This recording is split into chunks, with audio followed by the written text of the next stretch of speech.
In this video we shall be looking at TDK's MPi110 headphone. First impressions, the headphone comes in a nicely packaged box. Presents itself well if you are thinking of picking a gift for someone. So let's quickly look at the specifications. The cord length is 1.2 meters, which is quite standard. The driver diameter is 40 millimeters, which is a bit on the higher side. Comes with gold-plated 3.5 millimeter plug. The frequency response is standard 20 to 20,000 Hz. The sensitivity is 106 decibels, which is actually quite high, and the input impedance is 32 ohms, which is fairly low for a budget headphone, and on paper it looks good. We shall talk about the sound quality as we progress.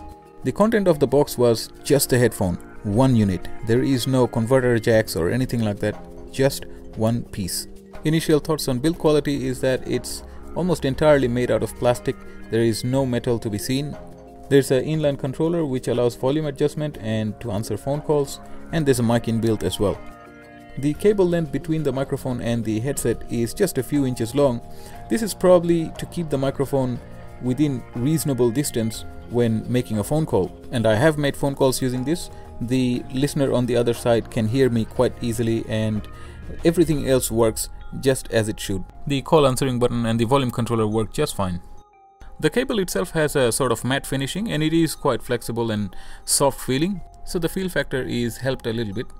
A lot of people like to put the cable through their shirt. They might find it nice.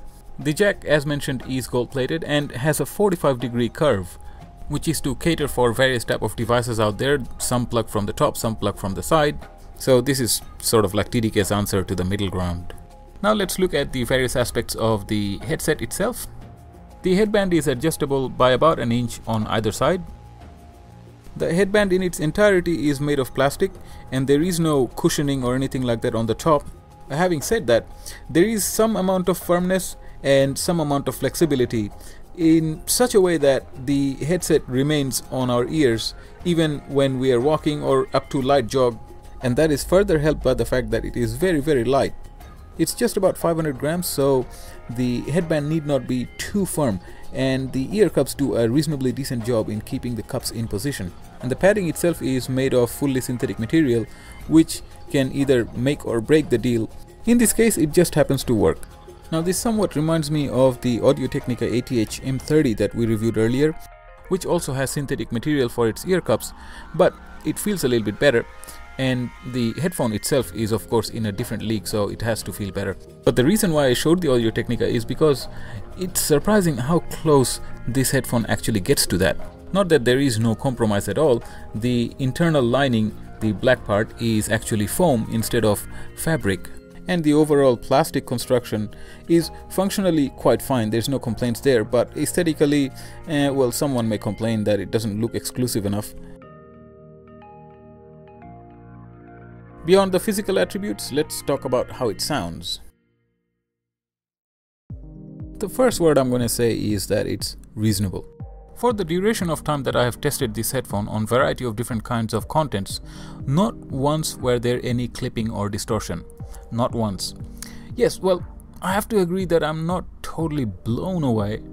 It's not the underdog that will take on the world or anything like that, but for what it costs, let's be a little bit forgiving. But have a look at this. In Amazon, I saw it going for $42 free shipping. The packaging is a little bit different though. In Dick Smith Electronics, it's for $40 AUD, of course. But in Officeworks, it's going for $15. Of course, you have to go to the store, but what do you get for $15 these days?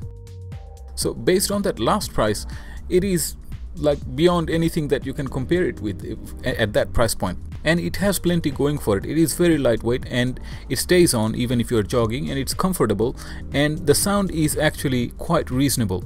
Yeah, marketing people like to throw in words like DJ, professional, studio and stuff like that. Ignore all that. Just with a restrained expectation, we will not be disappointed.